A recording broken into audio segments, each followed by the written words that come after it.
வணக்கம். Welcome to கதை திரட்டு audio books. இந்த வீடியோவில் நம்ம என்ன கதை கேட்க போகிறோம்னா, கனவு காலங்கள் கதையின் 5வது பகுதி. நம்ம சேனலை இதுவரைக்கும் சப்ஸ்கிரைப் பண்ணாதவங்க சப்ஸ்கிரைப் பண்ணுங்க. பக்கத்தில் இருக்கிற பெல் ஐகானை கிளிக் பண்ணி ஆல்ங்கிற ஆப்ஷனை ப்ரெஸ் பண்ணுங்க.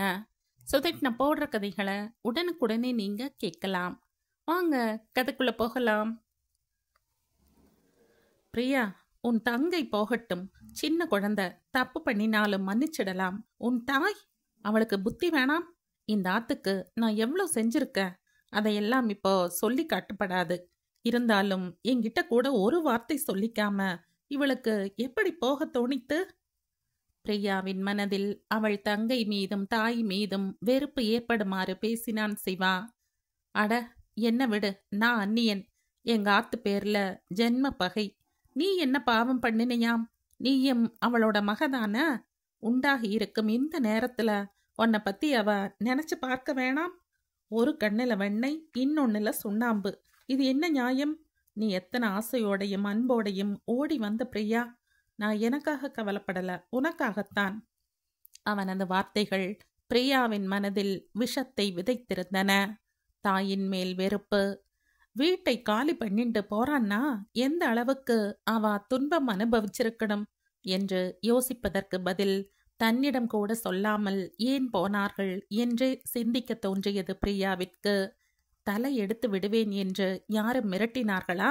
அப்படியே தலையே போவதென்றாலும் நான் வரும் வரை காத்திருக்கப்படாதா? இது என்ன வீடா இல்லை காடா? சாமான் எதையும் விட்டு வைக்காம துடைச்சி எடுத்துண்டு போயிருக்காளே, அவளுக்கு மனுஷத்தன்மையே இல்லையா? ஏன்னா சாமான் எல்லாம் தூக்கி போறதை பார்த்துட்டு சும்மா இருந்தேளா? நான் அப்ப இல்லையே, இருந்திருந்தா விட்டுருப்பனா? நான் ஆபீஸ் போன சமயம் பார்த்து எல்லாத்தையும் எடுத்துண்டு ஓடிட்டா. அவளுக்கு அழுகை ஆத்திரமெல்லாம் சேர்ந்து கொண்டு வந்தது. அவர்களின் செயலை மன்னிக்கவே முடியவில்லை. பயண களைப்பும் பசியும் அழுகையை அதிகப்படுத்தவே செய்தன. தலையை சுற்றிற்று. ஏன்னா சாப்பிட்டேளா? இல்ல, என்னத்தை சாப்பிட்றது? சரி இருங்கோ, ஏதாச்சும் பண்ணி எடுத்துட்டு வரேன் என்று சமையல் கட்டிற்கு போனவளுக்கு இன்னும் கூட ஆத்திரமாயிற்று. அவன் வாங்கி வைத்த சிலிண்டர், ஸ்டவ் தவிர அங்கே வேறு எதுவுமே இல்லை. பாத்திரங்கள் அத்தனையையும் சுருட்டி விட்டிருந்தனர். காஃபி தூள் முதல் சர்க்கரை வரை எதையும் விட்டு வைக்கவில்லை. அம்மாவுக்கு அவ மட்டும்தான் பொண்ணா? நான் இல்லையா? எனக்குன்னு எதையும் விட்டு வைக்காம எப்படி எல்லாத்தையும் அள்ளிட்டு போக தோணித்து? அம்மா இதுவரை எனக்காக என்ன செஞ்சிருக்கா? படிப்பு என் செலவு. சாப்பாடு போட்டதுக்காக ஆத்துல எல்லா வேலையும் நான் தான். கல்யாணத்துக்கு கூட 5 பைசா கொடுத்துடலை. எல்லாத்தையும் ஆத்துக்காரே பார்த்துட்டார். அப்படி இருக்கச்சே அம்மாவுக்கு எப்படி மனசு வந்தது? பிரியாவின் கோபம் எல்லாம் சுபலட்சுமியின் மேல் திரும்பிற்று. அவளை பார்த்து நறுக்கு 4 வார்த்தை கேட்கணும். அவ எங்க போனான்னு தெரியுமாண்ணா? ஆமா, ஓடி போறவ சொல்லிட்டா போவா? போனா போவட்டும் விடு. நன்றி கெட்ட ஜென்மங்கள். உங்க அம்மாவுக்கும் மனுவுக்கும் நான் எவ்வளோ சேவகம் பண்ணியிருப்பேன் தெரியுமா? எல்லாம் எதுக்காக? யாருக்காக? உனக்காக, உன் ஒருத்திக்காக மட்டும். நீ மட்டும் இங்கிருந்திருந்தா இப்படி ஒரு பகல் கொள்ளை நடந்திருக்குமா? பிரியா அவனது தலையை வருடி, போனவா போகட்டும். எப்போ அவ என்கிட்ட சொல்லாம போனாளோ அவளுக்கும் எனக்கும் இனி ஒட்டும் இல்லை, உறவும் இல்லை. அவ சாமானை கொண்டு போனால் என்ன, நமக்கு வாங்க முடியாதா? போங்கோ, உடனே போய் ஆர்டர் கொடுத்துட்டு வாங்கோ. அதுக்கு பணம் வேணாமாடி? சம்பளம் வந்திருக்குமே. பெருசா என்னத்தை வந்துட போகுது? கிடைக்கிற லோனை எல்லாம் வாங்கித்தான் அவளுக்கு செலவு பண்ணிட்டேனே. பிரியா, நான் இப்ப வெத்து ஆள், யாருக்கும் வேண்டாதவன், அனாதை. சிச்சி, அப்படியெல்லாம் சொல்லாதேள். நீங்க அனாதை இல்லை, உங்களுக்கு நான் இருக்க என்று அவன் போலியாய் வடித்த கண்ணீரை துடைத்து விட்டாள். இந்தாகோ, இந்த வளையலையும் செயினையும் வச்சு வேண்டியதெல்லாம் வாங்கி வாங்கோ. எல்லாத்தையும் கழட்டி கொடுத்துட்டு நீ என்ன பண்ணுவியாம்? கவரிங் போட்டுட்டு போறேன். ஒரு அவசர ஆத்திரத்துக்கு கூட உதவாம அப்புறம் நகைங்க எதுக்காம்? அன்று மாலையே வீடு முழுக்க பர்னிச்சர்கள் வந்து இறங்கிற்று. சோஃபா, கட்டில், மெத்தை, சமையல் சாமான்கள். அவற்றை பார்த்து பிரியா பெருமிதப்பட, எதுக்குடி இதெல்லாம்? இதையெல்லாம் யார் அனுபவிக்க போறா? ஏன் நீங்க, நான், நம்ம குழந்தை. நீ அங்க, நான் இங்க. இன்னும் எத்தனை வருஷத்துக்கு இந்த பிரிவு? நேக்கு மெட்ராஸ்க்கு மாத்தல் வரப்போகுது. நீயும் மெட்ராஸ் மெடிக்கலுக்கு டிரான்ஸ்ஃபர் கேட்கப்படாதா? கேட்குறேன்னா.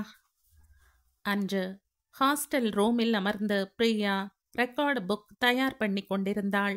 தோழிகள் வெளியே விளையாட்டில் அல்லது உடற்பயிற்சி, சிலர் சினிமா, சிலர் அரட்டையில். அவள் கை வலிக்கிறதென பேனாவை வைத்துவிட்டு முழங்கையை நீட்டி மடக்க கண்ணாடி வளையல்கள் கலகலத்தன. அவைகள் அவளை பார்த்து சிரிப்பது போலிருந்தது. முட்டாள், முட்டாள். அவரவர்கள் கல்யாணம் முடிந்ததும் புருஷனை நச்சரித்து நகைகளாய் வாங்கி போட்டுக் கொள்வார்கள். நீ என்னடாவென்றால் உள்ளதையும் தொலைத்து விட்டு நிற்கிறாய். நான் தொலைக்கல. படிச்சு முடிச்சு கிளினிக் வச்சதும் வட்டியும் முதலமா போட்டுப்பேன். படிக்கிறச்சே நகை எதுக்காம்? ரூம் மேட் கூட. ஏண்டி இப்படி கண்ணாடிக்கு மாறிட்ட என்று கிண்டல் பண்ணி இருந்தாள். அது எங்க ஆத்துக்காரருக்கு கண்ணாடி வளையல்னா ரொம்ப பிடிக்குமாம். இதன் பளபளப்பு, இதோட கலகல சப்தம். அப்புறம் அவருக்கு இன்னும் என்னென்ன சப்தம் எல்லாம் பிடிக்கும் என்று அவள் கண் சிமிட்டுவாள். சி போடி, அசிங்கமா பேசாத. பிரியா அந்த எண்ணங்களில் மூழ்கி இருக்க ஆயா உனக்கு கெஸ்ட் வந்திருக்கு என்றாள். எங்க? வெயிட்டிங் ரூம்ல உட்கார வச்சிருக்க. நேக்கு கெஸ்டா? யாரா இருக்கும்? ஆத்துக்காரர்? யோசனையுடன் நடந்தாள். அவரை தான் வர வேணாம்னு சொல்லி இருக்கனே. ஊருக்கு 2 வாரம் போகல என்னதும் தாங்கலையோ? நல்ல மனுஷர். வெயிட்டிங் ஹாலில் யார் யாரோ அவர்களின் உறவுகளுடன் பேசிக் கொண்டிருந்தனர். ஒரு மூலையில் அனுஷா. பிரியா அவளை அங்கு எதிர்பார்க்கவில்லை. அவளை பார்க்கவும் பிடிக்கவில்லை. எங்க வந்த என்றாள் முகம் கொடுக்காமல். அக்கா, என்னை மன்னிச்சிரு. என் மேல உனக்கு கோபம் இருக்கும் தெரியும். ஆனா நேக்கு வேற வழி தெரியல. போன வாரம் சுவாமி மலையில சபாபதிக்கும் நேக்கும் கல்யாணம் ஆயிடுத்து. சந்தோஷம், நல்லாரு. பிரியா சொல்லிவிட்டு கிளம்ப. அக்கா, என்னை நீ புரிஞ்சுக்கணும். வாழ்த்தாட்டியும் பரவாயில்ல, சபிக்கப்படாது. சத்தியமா நான் கல்யாணத்துக்கு அவசரப்படல. அதுக்கான வயசும் நேக்கு இல்லைன்னு தெரியும். இந்த வியாக்கியானம் எல்லாம் யாருக்கு வேணும்? நீ ஆசைப்பட்ட பண்ணிண்டாய். அதெல்லாம் இப்ப எதுக்காம்? என்கிட்ட சொல்ல வேணாமண்டி. அத்திம்பேர் ஆத்துல தானே இருந்தார். உங்களுக்காக அவர் எவ்வளவு பண்ணி இருப்பார். என்னவோ பெருசா ரட்சகர், நம்மோட தெய்வம் என்றெல்லாம் பீத்திண்டேளே. அவகிட்ட கூட சொல்லிக்காம எப்படி உனக்கு போக தோணித்தாம்? அக்கா, இந்த முடிவெடுக்க காரணமே அவர்தான். உனக்கு விஷயம் தெரியுமோ? தன்னை கட்டிக்கணும்னு சொல்லி அவர் வற்புறுத்தினதாலதான் வெளியே போனோம். சபாபதி கட்டிண்டேன். ஆமா, பெரிய தியாகம். அந்த பாட்டுக்காரனுக்கு என் புருஷன் எவ்வளவோ மேல். என்னவோ பெருசா வந்துட்டா.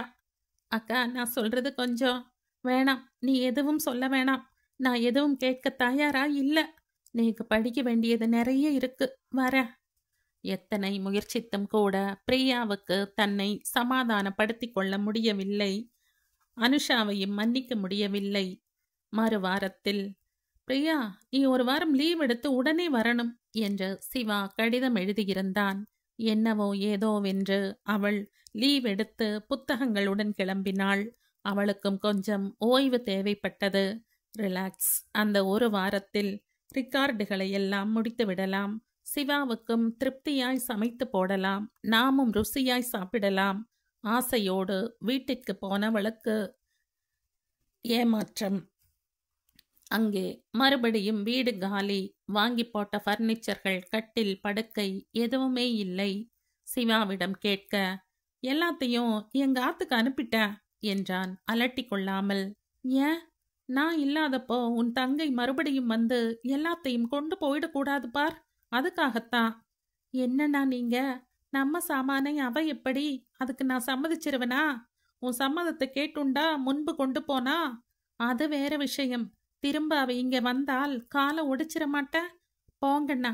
புது சாமான்கள், புது கட்டில், புது மெத்தை வாங்கி முழுசா அனுபவிக்க கூட இல்ல. அதுக்குள்ள இப்படி பண்ணிட்டேளே. மெத்தை இல்லைன்னா உனக்கு தூக்கம் வராதா? இத்தனை காலமா மெத்தையில படுத்திருந்த? அப்படி இல்லைண்ணா, எல்லாம் ஒரு வைராக்கியம். இல்லாதப்போ தரையில கிடந்தோம். இருக்கும்போது அனுபவிக்கிறதுல என்ன தப்பாம்?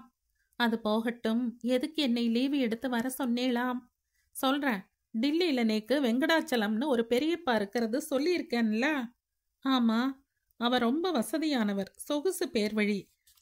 வசதிக்கு ஏத்தபடி சகல சீக்குகளும் உள்ளவர். BP, sugar, heart attack patient. அவர் பிசினஸ் விஷயமா திருச்சி வந்திருக்கார். ஹோட்டல் சங்கத்துல காட்டேஜ் எடுத்து தங்கி இருக்கார். அதுக்கு தனியா தங்க பயப்படுறார். 4 நாள் அவர் இங்க இருப்பாராம். எந்த நேரத்துல என்ன சம்பவிக்குமோன்னு பயம். அவரோட துணைக்கும் ஒத்தாசைக்கும் நம்பிக்கையான ஆள் வேணுமாம். நீதான் பாதி டாக்டர் ஆச்சே. ஹார்ட் அட்டாக் வந்தாலோ அல்லது வேறு பிரச்சனை வந்தாலும் நீயே அவருக்கு சிகிச்சை அளிக்கலாமே. அதுக்குத்தான் உன்னை வரவழைச்சேன். நீ ஒரு 4 நாளைக்கு அவர் கூட போய் இரேன். ஹார்ட் பேஷண்ட்டுங்கிறேள், அவர் எதுக்கு தனியா ஹோட்டல்ல தங்கணும்? இங்க வந்து இருக்கட்டுமே. அபிஷ்டாட்டம் பேசாத. பெரிய பணக்காரர், வசதியாய் வாழ்ந்தவர். அவர் எப்படி இங்க? இங்க என்ன வசதி இருக்கு? அதுவும் இல்லாம அவரை பார்க்க யார் யாரோ வருவா போவா.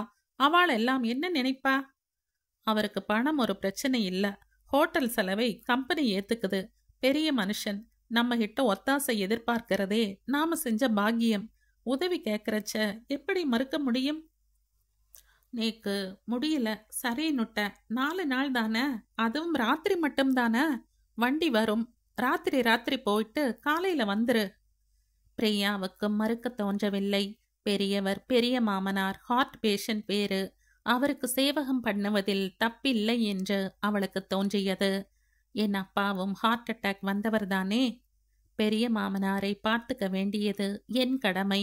சிவா எங்க குடும்பத்துக்கு எவ்வளவோ செஞ்சிருக்கார். நான் இது கூட செய்யலைன்னா எப்படி? அங்கே போனால் எனக்கும் ரெஸ்ட். ரிகார்ட்ஸ் எல்லாம் எழுதி முடிச்சுடலாம். அவருக்கும் உதவி, எனக்கும் பலன் என்றுதான் பிரியா ஹோட்டலுக்கு போக சம்மதித்தாள். ஆனால் அங்கே அந்த மாதிரி நட்சத்திர ஹோட்டலுக்கு பிரியா இதுவரை போனதில்லை. பளிங்கு தரையும் மினுக்கும் விளக்குகளும் சீருடை பெண்களும் அவளை பொறுத்தவரை எல்லாமே புதுமை. சிவாவின் பெரியப்பா வெங்கடாச்சலம் வயதில் மட்டும் இல்லை, உருவத்திலும் கூட பெருசாய்த்தான் இருந்தார். 4 அடி தள்ளி நிற்கும் போதே வாசம் வீசினார். பெர்ஃப்யூம் வாசமெல்லாம் பிரியாவுக்கு பழக்கம் இல்லை. கண்களை சொக்கிற்று. அவரது ரூமே பங்களா அளவிற்கு விரிந்திருந்தது. ஹால், சிட் அவுட், பால்கனி, 2 அறைகள். பெரிய குடும்பமே அங்கு தங்கலாம். தனி ஒருவருக்கு இத்தனை பெரிய ரூம் எதுக்காகவாம்? கார்பெட்கள் பாதங்களில் மிதமிதத்தன. சுவர் நிறத்திற்கு சோஃபா, கட்டில், மெத்தை, திரை சீலைகள் எல்லாமே அதே நிறம். அறை முழுக்க ஏசி, அதிலும் சென்ட் மணம். அவள் தயங்கி தயங்கி உள்ளே பிரவேசிக்க, வாமா என்று அரவணைத்து அழைத்து போய் சோஃபாவில் உட்கார வைத்தார். அவள் மிரட்சியுடன் பார்க்க, நான் அந்நியன் இல்ல, உன்னோட மாமனார் கல்யாணத்தை வெளியே சொல்லாம முடிச்சிட்டேள். அதனால வர முடியாம போச்சு. இந்தா என்று சின்னதாய் பெட்டி ஒன்றை நீட்டினார். என்ன மாமா? வளையல். உன் கையை நீட்டு, சரியா இருக்கான்னு பார்க்கலாம் என்று அவரே பிரித்து அவளது கையை பற்றி போட்டு விட்டார். எதுக்கு மாமா இதெல்லாம்? என்னோட பிரசன்டேஷன். மாட்டு பொண்ணுக்கு நான் எதுவும் செய்ய வேணாமா? என்ன இதெல்லாம்? Medical books. ஓ ஆமாமா, சிவா சொன்னான். நீ இப்போ அரை டாக்டர். கங்க்ராட்ஸ். நம்ம ஃபேமிலியில இதுவரை டாக்டர் யாரும் இல்லை. என்ன சாப்பிட்ற? எதுவும் வேணாம், நான் ஆத்திலேயே சாப்பிட்டுட்டு. அங்க எதுக்கு சாப்பிட்டையாம்? நான் அவன்கிட்ட சொல்லியிருந்தனே. சிவா சொல்லல? சொன்னார், நேக்கு வெளியே சாப்பிட்டு பழக்கம் இல்லை என்று பேச்சை மாற்றி, என்னென்ன மெடிசன் எடுத்துக்கிறேன்னு சொல்லுங்கோ, நான் டைம் பிரகாரம் எடுத்து தரேன். அவருக்கு இன்ஜெக்ஷன் போட்டு மாத்திரை கொடுத்து குட் நைட் சொல்லி பக்கத்து அறையில் அமர்ந்து புத்தகங்களை விரித்து வைத்தாள். ஆனால் படிப்பில் கவனம் செல்லவில்லை. சுகமும் சொகுசும் பெரும்பாலான சமயங்களில் ஆதிக்கத்திற்கு எதிரியாக அமைந்து விடுகின்றன. கொசுக்கடியிலும் வியர்வையிலும் படிக்க முடிந்திருக்கிறது. ஆனால் இப்போது முடியவில்லை. தூக்கம்தான் சொக்கிற்று. பிரியா புத்தகங்களை எடுத்து வைத்துவிட்டு அப்படியே குறுக்கி கொண்டு படுத்தாள். வீட்டில் கட்டில் மெத்தை கிடைக்காததில் ஏக்கம் இருந்தது. ஆனால் இங்கே பூ மெத்தை இருந்தும் கூட தூக்கம் வரவில்லை. நமக்கு விதிக்கப்படாத எதுவும் நம்மிடம் ஒட்டுவதில்லை, அனுபவிக்க முடிவதில்லை. அவளுக்கு அது முள் படுக்கை போல் இருந்தது. சும்மா நாளும் கண்களை மூடிக்கொண்டு படுத்திருக்க, பிரியா இங்க கொஞ்சம் வரையா?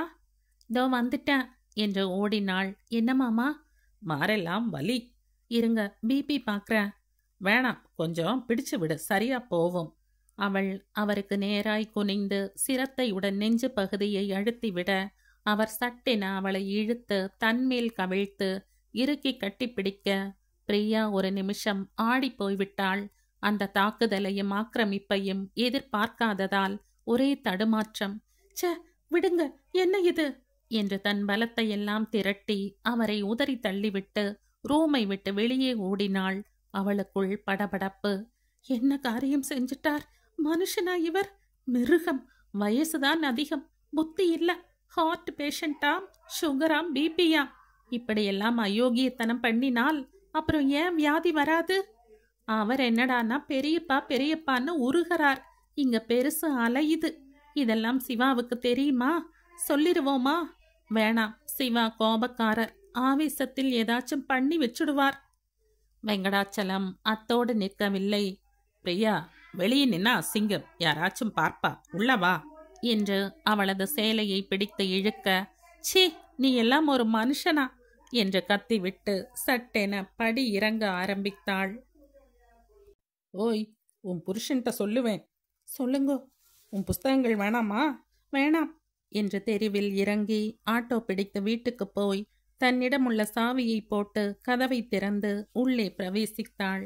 அப்போது பின்பக்க கதவு திறந்திருப்பதும் அதன் வழியே பெண் ஒருத்தி கடந்து போகிற மாதிரியும் தெரிந்தது. ஆனால் இருட்டில் சரியா யோகிக்க முடியவில்லை. கட்டிலில் சிவா அடித்து போட்டது போல படுத்திருந்தான். ஓடிப்போய் தோட்டத்தில் எட்டி பார்த்துவிட்டு கதவை மூடிவிட்டு வந்து படுத்தவளுக்கு நீண்ட நேரம் தூங்க முடியவில்லை. விடிந்ததும், பிரியா நீ எப்படி இங்க என்று சிவா கத்த ஆரம்பித்தான். நோக்கு கொஞ்ச நாளும் பொறுப்பிருக்கா? பெரியப்பாவை தனியா விட்டுட்டு இங்க என்ன பண்றியாம்? சாரி, என்ன மன்னிச்சிருங்கோ. அவருக்கெல்லாம் என்னால சேவகம் பண்ண முடியாது. ஏன் ஏன் பேச மாட்டேன்ற? என்ன இழவுன்னு சொல்லி தொலைய. அவர் சரியில்லை. ஏன்னா எதுக்காக என்னை அங்க அனுப்பினேள்? நீதானே மெத்தை சுகம் கேட்ட. என்ன சொல்றேள்? ஆமாண்டி, பர்னிச்சர் எல்லாம் எங்க ஆத்துக்கு அனுப்பினதுக்கு நீதானே குதிச்ச. அனுபவிக்க இல்லாம எதுக்கு கட்டில் மெத்தையை ஊருக்கு அனுப்பினேன்னு கேட்டியோ இல்லையோ? அதுக்காக கண்டவாட்டையும் என்னை அனுப்பிடுறதா? யாரடி கண்டவா என்று அவளது கன்னத்தில் பலாரின் அறை விழுந்தது. வாய் அடக்கி பேசு. அவர் என் தோப்பனார் மாதிரி. உன் மனசுல நீ என்ன நினைச்சுண்டிருக்க? ஒழுங்கா என் பேச்ச கேட்டுண்டு இருக்க முடியும்னா இரு, இல்லனா உன் தங்கை புருஷனோட நீயும் ஓடிப்போ. அந்த வார்த்தைகள் அவளுக்கு சுருக்கென்று குத்தின. அப்படியும் கூட அவனது உண்மை சுரூபத்தை பிரியா புரிந்து கொள்ளவில்லை. சிவா அடிப்படையில் நல்லவர். அவர் இப்படி பேசுவது என்ன இல்லை. என் அம்மா தங்கை மேல் உள்ள கோபத்தை இப்படி என் மேல் கொட்டி தீர்த்து கொள்கிறார் என்றே நினைத்தாள். டெலிவரி சமயம் பிரியாவின் படிப்பு தடைப்பட்டது. 1 வருட லீவ் முடிந்து படிப்பை தொடரலாம், பிரச்சனை இல்லை. அந்த சமயம் அவள் மிகவும் தளர்வாயிருந்தாள். சின்ன வேலை செய்தால் கூட மூச்சு வாங்கும், களைப்பாகிவிடும். சிவா அது பற்றியெல்லாம் கவலைப்படுவதில்லை. ஏன்னா ஒரு வேலைக்காரி வச்சுக்கிட்டா? எதுக்கு? நேக்க முடியல. வேலைக்காரி எல்லாம் எதுக்கு? என்னவோ பெருசா அலட்டிக்கிறையே. ஊர் உலகத்துல யாருமே பிள்ளை பெத்துக்கிடலையா? எங்க அம்மா 8 பெத்தா. அவ கூட இந்த மாதிரி படுத்து வைக்கல. நான் இப்ப என்ன கேட்டுட்டேன்னு இப்படி எரிஞ்சு விழறேள்? வேலைக்காரி வேணாம்னா விட்டுருங்கோ. உடன் அவன் சமாதானமாகி, நான் அதுக்காக சொல்லலடி, முதல்ல நல்ல வேலைக்காரி கிடைக்கணும், அப்புறம் அவளுக்கு காவல் இருக்கணும். நான் இல்லையா? நோக்கு நான் ஒத்தாசை பண்ணி தரமாட்டேனா? அந்த வார்த்தைகள் அவளை குளிர வைத்தன. பிரியா அந்த கணமே அவனுக்கு அடிமையாகி போனாள். என் புருஷன் நல்லவன், இப்படி ஒரு புருஷன் கிடைக்க பாக்கியம் செஞ்சிருக்கணும். அந்த பெருமையும் பூரிப்பும் நீண்ட நாள் நிலைக்கவில்லை. சிவா வீட்டில் இருந்தால்தானே ஒத்தாசை செய்வதற்கு. எப்போதும் ஆபீஸில் இருந்து லேட்டாகத்தான் வருவான். வருவதும் தனியாக இல்லை, கூட 4 பேர் வருவார்கள். பிரியா, இவாளெல்லாம் என் கொலீக்ஸ். இவாளுக்கு இன்னைக்கு நம்ம ஆத்துல தான் சாப்பாடு. உடனே 1/2 மணி நேரத்துல ரெடி பண்ணு என்பான். அவளும் மாங்கென்று தயார் பண்ணி பரிமாறுவாள். வந்தவர்கள் ரசித்து சாப்பிடுவார்கள். ஆனால் சிவா, என்னடி சாம்பார் வச்சிருக்க, ரசமா இது என்ற பாத்திரங்களை எட்டி உதைப்பான். அவர்களின் முன்னிலேயே திட்டுவான். ஒரு MBBS காரிக்கு ஒழுங்கா சமைக்க கூட தெரியல. நீ எல்லாம் என்னத்தை படிச்சு என்ன சிகிச்சை செய்ய போறியோ? அவனை அவளால் புரிந்து கொள்ள முடியாது. பிரியாவுக்கு தன்னையே புரிந்து கொள்ளவும் முடியவில்லை. சிவா என்ன செய்தாலும், எத்தனை திட்டினாலும் எப்படி பொறுத்து கொள்கிறேன் என்று அவளுக்கு ஆச்சரியமாயிருக்கும். சிவாவை பொறுத்தவரை ஒவ்வொரு காரியத்தையும் அவன் திட்டமிட்டு தீர்மானித்துத்தான் செய்து வந்தான். சின்ன சின்ன சம்பவங்களை கூட அவன் அலட்சியப்படுத்துவதில்லை. வீட்டில் பிரியா எல்லா வேலைகளையும் செய்வாள். எல்லாவற்றையும் உட்கார்ந்து பார்த்து கொண்டிருப்பான். கிட்டே போவதில்லை. அவள் வேலை முடிந்து துணிகளை எல்லாம் துவைப்பாள். பேசாமல் உட்கார்ந்திருப்பான். துவைத்த துணிகளை பக்கெட்டில் பிழிந்து வைத்ததுதான் தாமதம். உடனே எழுந்து ஓடி, பிரியா, நீ களைச்சு போயிருக்க, ரெஸ்ட் எடு, நான் இவற்றை உலர்த்துகிறேன் என்று பக்கெட்டை தூக்குவான். வேணாண்ணா, எதுக்கு உங்களுக்கு சிரமம்? இதில் என்ன சிரமம்?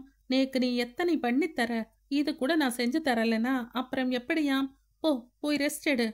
உடன் அவளது மனது சிலிர்த்து போகும். அதுவரை இருந்த களைப்பெல்லாம் அந்த வார்த்தைகளை கேட்டதும் ஓடிப்போகும். புருஷன்னா இப்படித்தான் இருக்கணும். இது ஒரு நாள் 2 நாள் இல்லை, பல சமயங்களில் நடக்கும். அவள் துவைத்து வைப்பாள். அவற்றை அவன் எடுத்து போய் உலர்த்துவான். அதன் சூட்சுமம் அவளுக்கு அப்போது புரியவில்லை. லேட்டாகத்தான், அதுவும் எதிர் வீட்டு பெண்ணுடன் பேசிக்கொண்டிருக்கும் போதுதான் புரிந்தது. எதிர் வீட்டு பெண் ஒரு சமயம், பிரியா, நீ கொடுத்து வச்சவ, உங்க ஆத்துக்காரர் நோக்கி எல்லா வேலையும் செஞ்சு தரார் என்றாள். பிரியா அதை மறுத்து பேசவில்லை. ஆத்துக்காரரை ஒருத்தர் புகழ்கிறார் என்றால் புகழ்ந்து விட்டு போகட்டுமே, நல்லதுதானே என்று நினைத்தாள். ஆனாலும் நீ மோசம். என்னதான் கர்ப்பம்னாலும் இப்படித்தான் அவரை போட்டு வேலை வாங்கறதா? என்ன வாங்கிட்ட? அப்புறம் என்னவாம், வீட்டு வேலையெல்லாம் செஞ்சு கொடுத்துட்டு ஆபீஸ் போறார். இடையில லஞ்ச் டயத்துல வந்து உன் சேலை துணி எல்லாம் துவைச்சு சங்கோஜப்படாம காய வைக்கிறார். எங்காத்துலயும் தான் ஒன்னு இருக்கே. பிரியாவுக்கு அப்போதுதான் உரைத்தது. இவர் துணி உலர்த்தும் ரகசியம் இதுதானா? இவர் நேக்கு எல்லாம் செஞ்சு தரது போல வெளியே காட்டிக்கொள்ளத்தான் இந்த ஏற்பாடா? ஏன் இப்படி வேஷம் போடுறார்? இவரது செயல் எல்லாமே வேஷம்தானே. ஏன், எதுக்காக? சிவா தங்களுக்கு நல்லது பண்ணுகிறான், பாதுகாப்பாக இருக்கிறான் என்பதற்காக. பிரியாவுக்கு அவன் பேரில் மரியாதை இருந்து வந்தது. அம்மா தங்கையின் நலன் கருதி அவனை வழிபட்டு கொண்டிருந்தாள். ஒருவித பக்தி. அது இப்போது பயமாய் மாறிவிட்டிருந்தது. அவனை பார்த்தாலே நடுக்கம், பேச்சு வராது, ரத்தம் சுண்டி போகும். தளர்ச்சி, எதிர்க்கும் திராணியற்று போய் மனதில் கோழைத்தனம் குடிகொண்டது. ஆம்படையானை எதிர்த்து பேசப்படாது, செயல்படப்படாது என்று அம்மா வாங்கி கொண்டிருந்த சத்தியம் இரத்தத்தில் ஊறி அதுவே அவளை செயலிழக்க வைத்திருந்தது.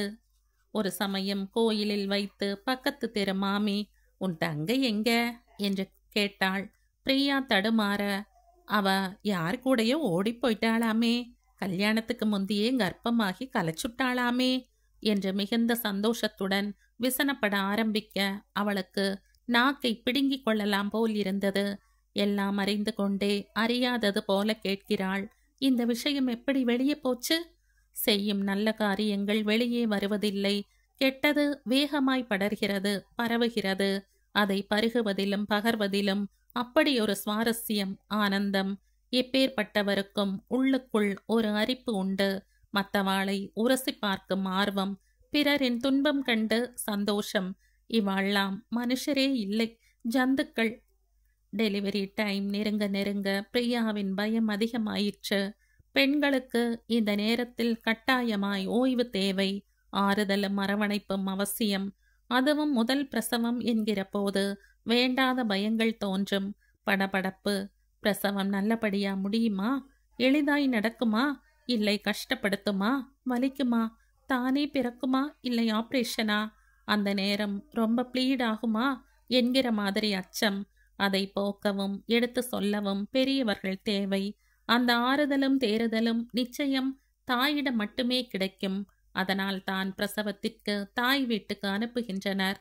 பிரியாவுக்கு அழுகை அழுகையாய் வந்தது. நான் எங்க போவேன்? நீக்கு யார் இருக்கா? நான் என்ன தேச துரோகமா பண்ணிட்டேன்? எதுக்காக அம்மா என்னை ஒதுக்கிட்டு போவணும்? அதுவும் நான் கர்ப்பம்ங்கிறது அவளுக்கும் தெரியும். அப்படி இருந்தும் என் மேல ஒரு ஈவு இரக்கம் காட்ட தோணலையே. நீக்கு இப்ப புருஷனை விட்டால் வேறு கதி இல்ல. சிவா எத்தனை அலட்சியப்படுத்தினாலும் மிதித்தாலும் ஏத்துக்கத்தான் வேணும். வேற வழி இல்லை. நான் இப்ப ஒத்தை இல்லை, இரட்டை. எனக்காக இல்லாட்டி போனாலும் குழந்தைக்காகவாவது துணை தேவை. அது தூணோ துரும்போ ஈட்டியோ கோடாலியோ கட்டுண்டாச்சு, பொறுத்துக்கத்தான் வேணும். சிவா அவளை பற்றி கொஞ்சமும் கவலைப்படுவதில்லை. வீட்டுக்கே வருவதில்லை. எங்கே போவான் என்று தெரியாது. கேட்டால் டூர். தினக்கூலி செய்பவன் கூட குடிசையில் தன் பெண்டாட்டியை எப்படியெல்லாம் வைத்திருக்கிறான். அவள் கர்ப்பம் என்றால் தலை பின்னி விடுகிறான். பூ வாங்கி வைத்து அழகு பார்க்கிறான். அவளுக்கு ஏதாவது ஒண்ணுன்னா துடிச்சு போறான். நேக்கு மட்டும் ஏன் இந்த நிலைமை? நான் சபிக்கப்பட்டவள். எந்தவித சந்தோஷத்துக்கும் பாத்தியதை இல்லாதவள். பிரியாவின் மனம் அழும். பிரஷர் ஏறும். உடனே கட்டுப்படுத்தி கொள்வாள். அவளுக்கு தெரியும், படித்திருக்கிறாள். கர்ப்ப நேரத்தில் தாய்ப்படும் வேதனை குழந்தையை பாதிக்கும் என்று. இதெல்லாம் எதுக்கு? நான் கேட்டனா? படிப்பு முடிஞ்சு பெத்துக்கலாம்னு சொன்னா கேட்டா தானே? என்னவோ இவர் சுமக்க போற மாதிரி சொல்லிட்டு போயிட்டார். இப்போ அவஸ்தப்படுறது யாரு? இரண்டொரு முறை உதவிக்கு அக்கம் பக்கத்து நபர்கள் வந்தபோது சிவா அவர்களை தரக்குறைவாய் பேசிவிட்டிருந்தான். அதனால் யாருமே அந்த பக்கம் திரும்பி பார்ப்பதில்லை. அன்று இரவு திடீரென அவளுக்கு வலி எடுத்தது. செக்கப்பின் போது டாக்டர் இன்னும் 10 நாட்கள் டைம் சொல்லி இருந்தார். அதனால் அவளும் பார்த்து கொள்ளலாம், அதற்குள் சிவா வந்துட மாட்டாரா என்று வீட்டிலேயே இருந்தது தப்பாயிற்று. முதலில் அந்த வலியை அவள் பெரிதாய் நினைக்கவில்லை. வயிறு கோளாறு என்று பேசாமல் படுத்துவிட்டாள். அப்புறம் நேரம் ஆக ஆக பொறுக்க முடியவில்லை. பிரசவ வலி என்பதை கேட்டிருந்தாலே தவிர பார்த்ததில்லை, உணர்ந்ததில்லை. இது அதுவாகத்தான் இருக்க வேண்டும். கடவுளே, நான் என்ன செய்ய போகிறேன்? யாரை கூப்பிடுவேன்? வெளியே இடி மின்னலாயிருந்தது. மழையின் சீற்றம். வீட்டை பூட்டிக் கொண்டு வெளியே வந்து வாகனம் எதுவும் கிடைக்குமா என்று பார்த்தாள். சுத்தம். 12 மணிக்கே இந்த பக்கம் வாகனத்திற்கு என்ன வேலை? அதுவும் மழை வேறு. மழையில் ஆட்கள் வீட்டை விட்டு இறங்குவதே அபூர்வம். எல்லோரும் இழுத்து போர்த்தி தூங்கிக் கொண்டிருப்பர். நான் ஆடு மாதிரி நினைக்கிறேன். எல்லாம் என் தலையெழுத்து. நான் ஆடு, செம்மறி ஆடு. ஆஸ்பத்திரி 3வது தெருவில்தான். இங்கே நிற்கிற நேரம் நடந்துடலாமே. நடக்க ஆரம்பித்தாள். வலி ஒரு பக்கம், வேதனை, களைப்பு. நேக்கு இப்படி ஒரு நிலைமை என்கிற ஆதங்கம் மறுபக்கம். ஆஸ்பத்திரியில் சம்பந்தப்பட்ட டாக்டர் இல்லை. புது நர்ஸ் அவளை மேலே கீழே பார்த்து, என்ன விஷயம்? பார்த்தா தெரியல. ஐயோ வலி. உன் புருஷன் எங்க? தெரியல. புருஷனை தெரியாதவங்கள இங்க சேர்த்துக்க முடியாது. நாளைக்கு ஏதாவது ஒண்ணுன்னா யாரு பதில் சொல்றதாம்? ஐயோ சிஸ்டர், நேக்கு புருஷன் இருக்கா. அப்புறம் எங்க உங்களுக்குள்ள சண்டையா? இல்ல டூர் போயிருக்கார். நான் உள்ள போகட்டா?